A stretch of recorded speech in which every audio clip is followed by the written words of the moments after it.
एक समय की बात है। पहाड़ों के बीच स्थित एक दूरस्थ गांव में मास्टर शून नामक एक बुद्धिमान वृद्ध भिक्षु रहते थे। वह अपने लोगों की आंतरिक आवाज खोजने में मार्गदर्शन करने की क्षमता के लिए प्रसिद्ध थे। यह कौशल उनकी वंशावली के भिक्षुओं की पीढ़ियों से चला आ रहा था। एक दिन काइडो नाम का एक युवा व्यक्ति मास्टर शून से मार्गदर्शन पाने के लिए मठ पर आया। उसने बुद्धिमान भिक्षु की कहानियां सुनी थी और अपनी आंतरिक आवाज सुनने का रहस्य जानने की आशा की थी। मास्टर शून ने काइडो का गर्मजोशी से स्वागत किया और उसे मठ के हरे भरे बगीचों के नजारे वाले एक शांत कमरे में ले गए। शुरू करने से पहले बुद्धिमान साधु ने कहा, मैं चाहता हूं कि आप कुछ समय मौन में बिताएं, बगीचे का अवलोकन करें और उन प्राणियों को जो इसमें रहते हैं। काइडो खिड़की के पास बैठा था। पक्षियों को शाखा से शाखा में उड़ते हुए देखना, गिलहरियों को घास पर दौड़ते हुए और तितलियों को हवा में नाचते हुए देखना। जैसे ही उसने प्रकृति की सामंजस्यता का अवलोकन किया, उसे शांति की भावना ने भर दिया। कुछ समय बाद मास्टर शून लौटे और उन्होंने काइडो से पूछा कि उसने अपनी टिप्पणियों से क्या सीखा। काइडो ने जवाब दिया, मैंने देखा कि हर जीव का अपना एक ताल और उद्देश्य होता है और वे सभी एक साथ सामंजस्य में रहते हैं। मास्टर शून ने केटो की समझ से प्रसन्न होकर सिर हिलाया।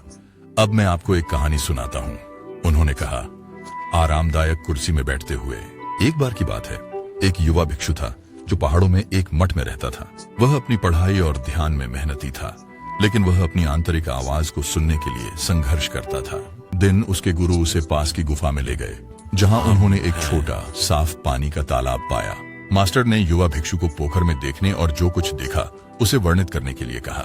युवा भिक्षु ने पानी में झांका और अपनी ही परछाई के साथ गुफा की दीवारों की परछाई देखी और उनकी मशालों की टिमटिमाती रोशनी। फिर मास्टर ने युवा भिक्षु से अपनी आंखें बंद करने और आसपास की आवाजों को सुनने के लिए कहा। युवा साधु ने पानी की कोमल बूंदों की आवाज सुनी, दूरस्थ विपुल आवाजें और गुफा के बाहर हवा की हल्की सरसराहट। आखिरकार गुरु ने युवा भिक्षु से कहा कि वह अपनी आंखें खोले और एक बार फिर तालाब में देखे। इस बार युवा साधु ने कुछ अलग देखा। पानी की सतह के नीचे वह चट्टानों और पौधों के बीच तैरती हुई चमकदार मछलियों की दुनिया देख सकता था। गुरु ने समझाया कि तालाब युवा साधु के मन का प्रतीक है। सतह पर प्रतिबिंब उसके विचारों और भावनाओं का प्रतिनिधित्व करते थे, जबकि छिपी हुई दुनिया उसकी आंतरिक आवाज का प्रतीक थी। उस आवाज को सुनने के लिए युवा भिक्षु को सतही विचलनों से परे देखना और भीतर की शांत फुसफुसाहटों को गहराई से सुनना सीखना पड़ा। कैटो ने मास्टर सन की कहानी को ध्यान से सुना। उसके भीतर समझ की एक चिंगारी जल उठी। उसने पूछा, मैं सतह से परे देखने और अपनी अंतरात्मा की आवाज सुनने के लिए कैसे सीख सकता हूँ? मास्टर शून मुस्कुराए और बोले, तुम्हें माइंडफुलनेस का अभ्यास करना चाहिए और अपने मन में स्थिरता को उत्पन्न करना चाहिए। जैसे तालाब का सतह शांत हो जाता है जब उसे परेशान नहीं किया जाता, वैसे ही आपका मन भी अपनी छिपी गहराइयों को प्रकट करेगा जब आप अपने विचारों और भावनाओं को शांत करना सीखेंगे। आने वाले हफ्तों में कैडो ने मास्टर हसुआन की मार्गदर्शन में ध्यान और माइंडफुलनेस का अभ्यास किया। उसने बिना किसी निर्णय के अपने विचारों का अवलोकन करना सीखा, उन्हें आकाश में बादलों की तरह गुजरने दिया। धीरे धीरे उसने अपनी आंतरिक आवाज की फुसफुसाहट को सुनना शुरू किया, जो उसे ज्ञान और स्पष्टता के साथ मार्गदर्शन कर रही थी। जैसे जैसे काइडो और मास्टर हसुआन की कहानी समाप्त हो रही है, आइए हम खुशी की प्रकृति पर विचार करें।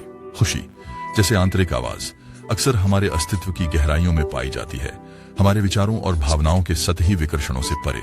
यह एक क्षणिक अनुभूति या अस्थायी अवस्था नहीं है, बल्कि एक गहरी संतुष्टि और आंतरिक शांति की भावना जो हमारे सच्चे स्व के साथ सद्भाव में रहने से उत्पन्न होती है।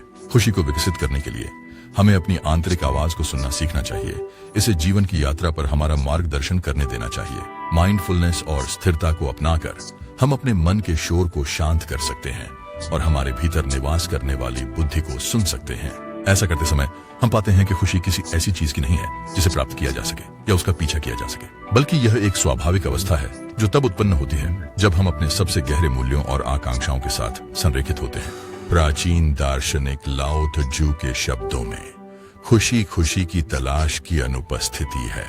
हम सभी में साहस हो कि हम बाहरी मान्यता और भौतिक सफलता की अपनी अंतहीन खोज को छोड़ दें और इसके बजाय अंदर की ओर मुड़ें, हमारे अपने दिलों और दिमागों में छिपी खुशी की तलाश करना।